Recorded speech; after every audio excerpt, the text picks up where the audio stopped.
IPO season फिर से गर्म हो गया है और इस बार सबकी नजर है मिडवेस्ट लिमिटेड पे। ग्रेनाइट इंडस्ट्री का black Galaxy king finally public हो रहा है। तूने देखा आज जीएमपी कितना था? देखा, आज का ग्रे मार्केट प्रीमियम था 175 रुपीस, जो कि अपर प्राइस बैंड पर 16.43% का प्रीमियम है। मतलब अगर आईपीओ प्राइस 1065 है तो एस्टिमेटेड लिस्टिंग प्राइस लगभग 1240 आ रहा है। स्ट्रॉन्ग मोमेंटम है, स्पेशली रिटेल साइड पर। बिल्कुल। सब्सक्रिप्शन नंबर्स भी काफी इंटरेस्टिंग है। डे 1 पे ओवरऑल सब्सक्रिप्शन 1.94 टाइम्स हो चुका है। Retail Kota 1.69x, NII 4.39x और क्यूआई भी अभी 0.52x ही है। एम्प्लॉइज का भी 2.69x है।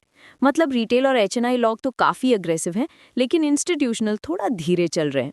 हाँ, और अगर जीएमपी का ट्रेंड देखें तो 11 अक्टूबर को सिर्फ 21 रुपीस था, फिर 14 अक्टूबर को 145, 15 को 130 और आज 175।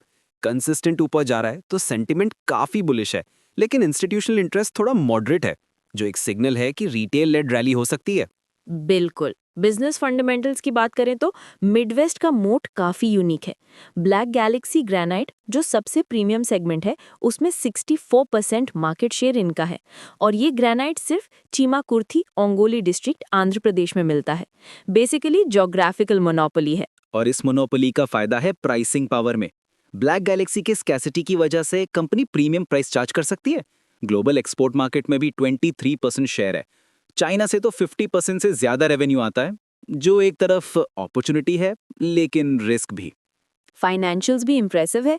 FY25 के नंबर्स देखें तो रेवेन्यू 643 करोड़, एबिटा 176 करोड़ और पैट 133 करोड़। 3 साल का CAGR देखें तो रेवेन्यू 11%, एबिटा 37.4% और पैट 56.8%। मार्जिन एक्सपेंशन भी जबरदस्त है। एबिटा मार्जिन 17.8% से 27.4% तक गया है। लेकिन एक कंसर्न है, Q1 FY26 में डेटर्स डबल हो गए हैं, अब 234 करोड़ हो चुके हैं। मतलब वर्किंग कैपिटल साइकिल स्ट्रेच हो रहा है, 2.4 मंथ से 4.6 मंथ्स पर आ गया है। बैलेंस शीट फिर भी स्ट्रांग है। Net worth 577 crore, debt to equity 0.43x, ROE 19.42%, ROC 18.84%। Cash generation भी 150 करोड़ से ऊपर है एनुअली। आईपीओ का वैल्यूएशन भी डिस्कस करते हैं। इशू साइज 451 करोड़ है, 250 crore fresh issue, 201 crore OFS. Price band 1014 से 1065। मार्केट कैप अपर बैंड पे 3851 करोड़।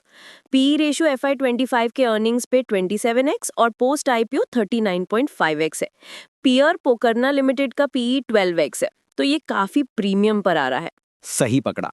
DCF एनालिसिस के हिसाब से बेस केस में 15 to 18% लिस्टिंग गेन्स का एक्सपेक्टेशन है। बुल केस में 20 to 25% तक जा सकता है अगर क्वार्ट्स एक्सपेंशन फास्ट हो गया। बेयर केस में अगर चाइना डिमांड सॉफ्ट होगी तो 5 to 10% तक ही रह सकता है। रिस्क्स भी इग्नोर नहीं कर सकते। सबसे बड़ा रिस्क है चाइना कॉन्सेंट्रेशन। 50% से ज्यादा रेवेन्यू वहीं से आता है। सिंगल प्रोडक्ट रिस्क भी है। 96% रेवेन्यू ग्रेनाइट ब्लॉक से आता है और ज्योग्राफिक कंस्ट्रेंट भी है, क्योंकि माइंस सिर्फ एपी तेलंगाना में ही है। हाँ, और मीडियम इम्पैक्ट रिस्क भी हैं। Mining lease renewals, environmental compliance, currency fluctuation और competition from engineered stone.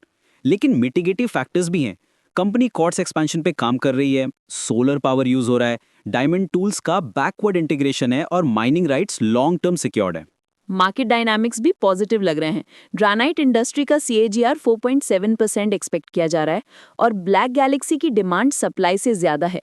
Export opportunities भी स्ट्रांग हैं और क्वार्ट्स का बूम भी आ रहा है। सोलर ग्लास डिमांड भी सपोर्ट करेगी। हाँ, और आईपीओ विंडो की क्वालिटी देखें तो मार्केट सेंटीमेंट मिक्स्ड है। 8 में से 12 आईपीओज इशू प्राइस के नीचे हैं अक्टूबर में, लेकिन माइनिंग मटेरियल सेक्टर में इंटरेस्ट आ रहा है। एंकर इन्वेस्टर्स ने 135 करोड़ लगा दिए हैं। गोल्डमैन सैक्स, कोटक जैसे नेम्स हैं। रिटेल एपेटाइट तो जीएमपी से क्लियर है, काफी स्ट्रांग है। लिस्टिंग डे पे एक्सपेक्टेड रेंज 1200 से 1280 है, मतलब 13 से 20% gains. Support level 1150, resistance 1300। 3 month outlook में अगर Q2 रिजल्ट्स और क्वार्ट्स प्लान रैंप अप अच्छा रहा तो 1400 से 1500 तक जा सकता है। 30 to 40% upside. Long term vision भी क्लियर है। क्वार्ट्स कैपेसिटी डबल हो रही है जून 2026 तक। श्रीलंका में हेवी मिनरल सैंड्स प्रोजेक्ट आ रहा है FY27 में और बैकवर्ड इंटीग्रेशन एक्सपैंड हो रहा है। Revenue target 1000 crore plus by FY27। Investment verdict भी क्लियर है, apply with selective allocation. Monopolistic position, margin expansion, diversification, strong financials, सब टिक मार्क हो रहा है।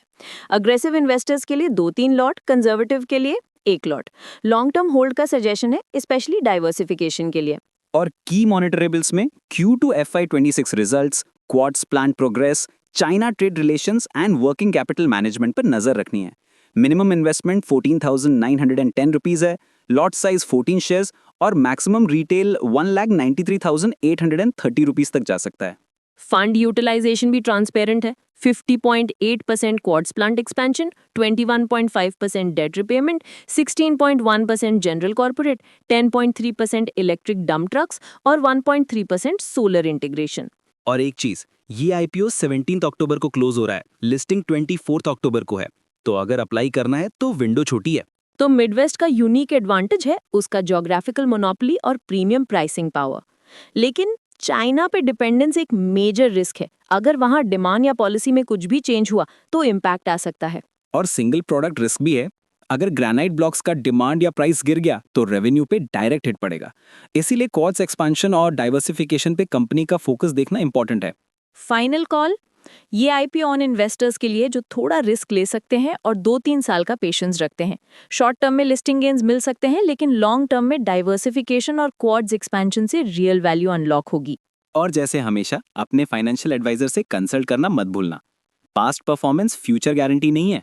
Midwest limited IPO premium granite का किंग, लेकिन रिस्क भी किंग साइज है। समझ के इन्वेस्ट करो।